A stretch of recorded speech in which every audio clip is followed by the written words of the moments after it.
Shalom Pak Bambang, saya mau izin bertanya, haruskah kita merayakan hari Sabat? Mohon pencerahannya. Kemudian yang benar ya hari Minggu. Kenapa hari Sabat? Hari Sabat kan sudah masa lalu itu. Nah kalau saya ngomong begini nanti teman-teman yang tidak merayakan hari Minggu marah ke saya. Maka kalau jawaban saya hanya memikirkan GKI Papua, saya makan yang benar hari Minggu selesai kan.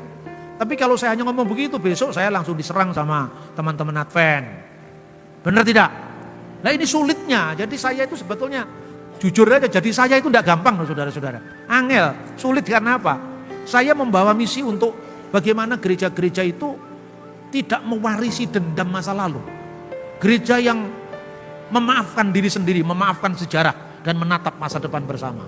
Itu diawali dari kajian-kajian seperti ini. Saya biasanya ngajak baca Alkitab. Coba, kalau Anda menentukan ibadah kita harus hari Sabat, ya. Sekarang hari Sabat itu diperingati karena apa? Kalau menurut kitab Keluaran karena 7 hari lamanya Tuhan bekerja dan pada hari ke-7 dia istirahat. Istirahat itu bukan karena capek, karena memuliakan hari itu. Tapi kalau Anda baca kitab Ulangan ada kaitannya pula dengan keluaran dari tanah Mesir. Coba kita baca kitab Ulangan pasal 5.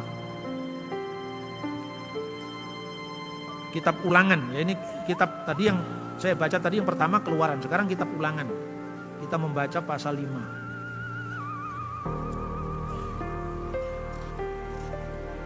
Ya, 10 firman itu.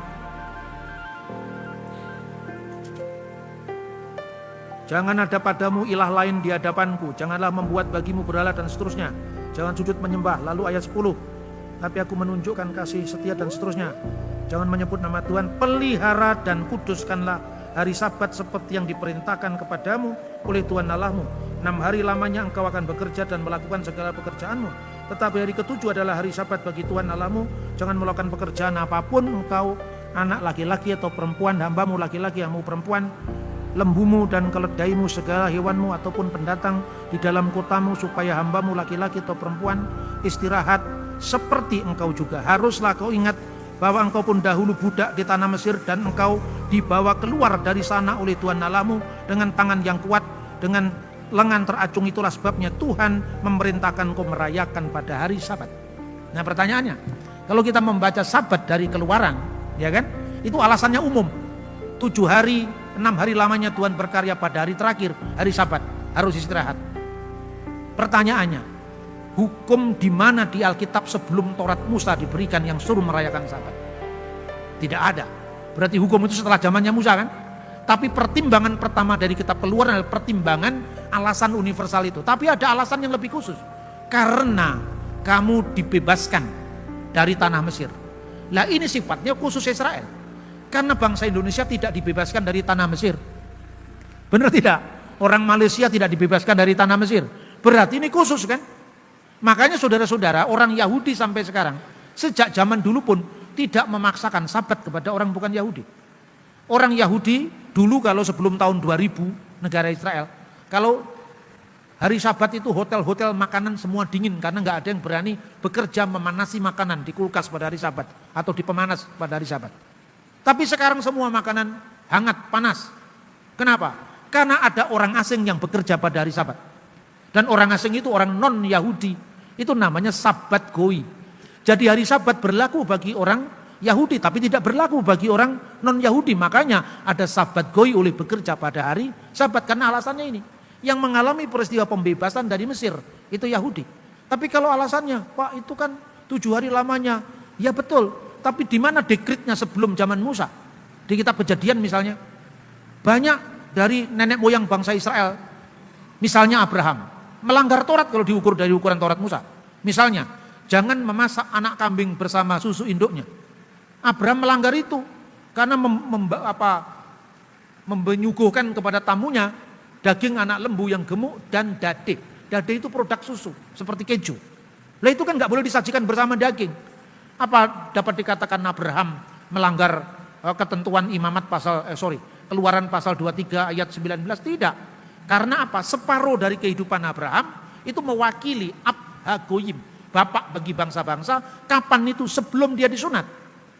Lalu mewakili bangsa Israel setelah dia disunat. Makanya sunatnya Abraham itu sunat perjanjian yang diawali dari putranya Ishak, umurnya 8 hari. Kalau ada orang lain mengklaim kami lebih setia pada Taurat Musa karena kami sunat umur 12 tahun. Itu bukan sunat Abraham, itu bukan sunat perjanjian, itu sunat tradisi. Iya kan? Kami lebih setia pada hukum Musa karena kami tidak makan babi. Kamu makan kelinci dan makan unta. Jangan hanya kamu sisakan satu kemudian kamu merasa lebih Musa daripada hukum Musa. Kita akan lihat sejarahnya secara detail dong, gitu. Nah sekarang itu, jadi artinya itu cara memahami Sabat. Kemudian, apakah sepenuhnya ritus Yahudi sama dengan Kristen? Tidak. Satu contoh Paskah. Apakah yang diperingati Paskah dari Paskahnya Yahudi? Keluaran dari tanah Mesir. Kapan tanggalnya? Setiap bulan purnama 14 bulan Nisan, malam tanggal 15 Nisan. Itu Paskahnya Yahudi. Pertanyaannya, waktu Paskahnya Yahudi itu apa yang mereka lakukan? Merayakan malam Paskah. Malam Paskah itu satu keluarga kumpul bersama. Kepala keluarga yang memimpin itu tentu laki-laki. Dan anak laki-laki yang baru bar miswah, umur 12 atau 13 tahun. Mengawali setelah menyalakan lilin. Mereka mengawali dengan pertanyaan, apakah bedanya malam ini dibandingkan dengan malam-malam yang lain? Lalu kepala keluarga yang laki-laki itu mengatakan, inilah malam ketika Tuhan membaca kitab Ulangan tadi. Dengan tangan yang perkasa membebaskan dia dari tanah kita dari tanah Mesir. Maka sekalipun kita punya kebijakan, kekayaan, tapi tidak ada yang mengalahkan kisah tentang Paskah. Lalu di situ ada potongan daging anak domba yang disembelih pada waktu Paskah itu. Potongan daging anak domba itu disajikan bersama sayur-sayur tertentu yang tumbuh di tanah suci dengan sejenis salad. Lalu ada roti yang tak beragi yang dipecah-pecahkan. Ada anggur. Nah sekarang tibanya memecah-mecahkan roti. Roti dipecah-pecahkan lalu diberkati. Berkat dibaca kemudian mereka mengucapkan begini. Inilah roti sengsara yang dimakan oleh nenek moyang kita di tanah Mesir. Halahma annia diakalu afaktana bi'ar'a de Misraim dalam bahasa Aramaik. Lalu anggur dituangkan diberkati berkat piala anggur. Inilah anggur sengsara yang diminum nenek moyang kita di tanah Mesir. Yesus pun merayakan Paskah yang sama kan? Benar apa tidak? Di rumahnya seorang yang membawa kendi berisi air itu rumahnya Markus. Menulis Injil kedua, tempatnya di Yerusalem. Rumahnya menampung 120 orang. Apakah Yesus ada potongan daging anak domba waktu Paskah Yesus itu? Tidak ada, berarti pas penghayatannya beda lagi dengan Yahudi. Apa waktu potongan tidak ada daging anak domba, apakah Yesus waktu Paskah itu dia mengucapkan mecah-mecahkan roti memberkati? Ada. Tapi inilah roti sengsara yang dimakan nenek moyang kita di Mesir. Apakah Yesus mengatakan begitu? Tidak. Tapi dia mengatakan inilah tubuhku yang dipecah-pecahkan. Perbuatlah ini sebagai peringatan akan daku. Sejak saat itu ada peringatan yang namanya Ekaristi atau perjamuan kudus. Pertanyaannya, perjamuan kudus itu dilakukan pada hari apa? Tidak hari Sabat. Coba kalau misalnya dia pada perayaan-perayaan Yahudi, kumpul bersama orang-orang Yahudi yang belum percaya Yesus. Terus orang Kristen menjadi kepala dari perjamuan itu dan mengucapkan, inilah tubuh Yesus, kan dilempari batu. Karena sinagoganya kan masih sinagoga Yahudi yang menolak Yesus. Belum jadi Kristen. Makanya di mana orang Kristen melakukan perayaan khusus itu? Kita bisa membaca di Kisah Rasul ya. Kisah Rasul pasal 2 ya, pasal 2. Cara hidup jemaat mula-mula. Ayat 42. Mereka bertekun dalam pengajaran para rasul dan persekutuan dan memecahkan roti dan berdoa. Orang Kristen punya memecahkan roti dan berdoa. Tapi mereka di bait Allah, tetap di bait Allah. Cuma ketika memecah-mecahkan roti tidak lagi di bait Allah atau lagi di rumah ibadat Yahudi. Dengan bertekun, ayat 46, dengan bertekun dan sehati mereka berkumpul tiap-tiap hari dalam bait Allah. Bait Allah yang belum percaya Yesus loh itu. Bait Allah yang tidak ada, inilah tubuh Yesus yang dipecah-pecahkan, tapi ini roti sengsara tadi. Ritualnya semuanya seperti itu, kalau itu ritual di rumah-rumah. Lalu mereka memecahkan roti di rumah masing-masing secara bergiliran dan makan bersama-sama dengan gembira dan tulus hati.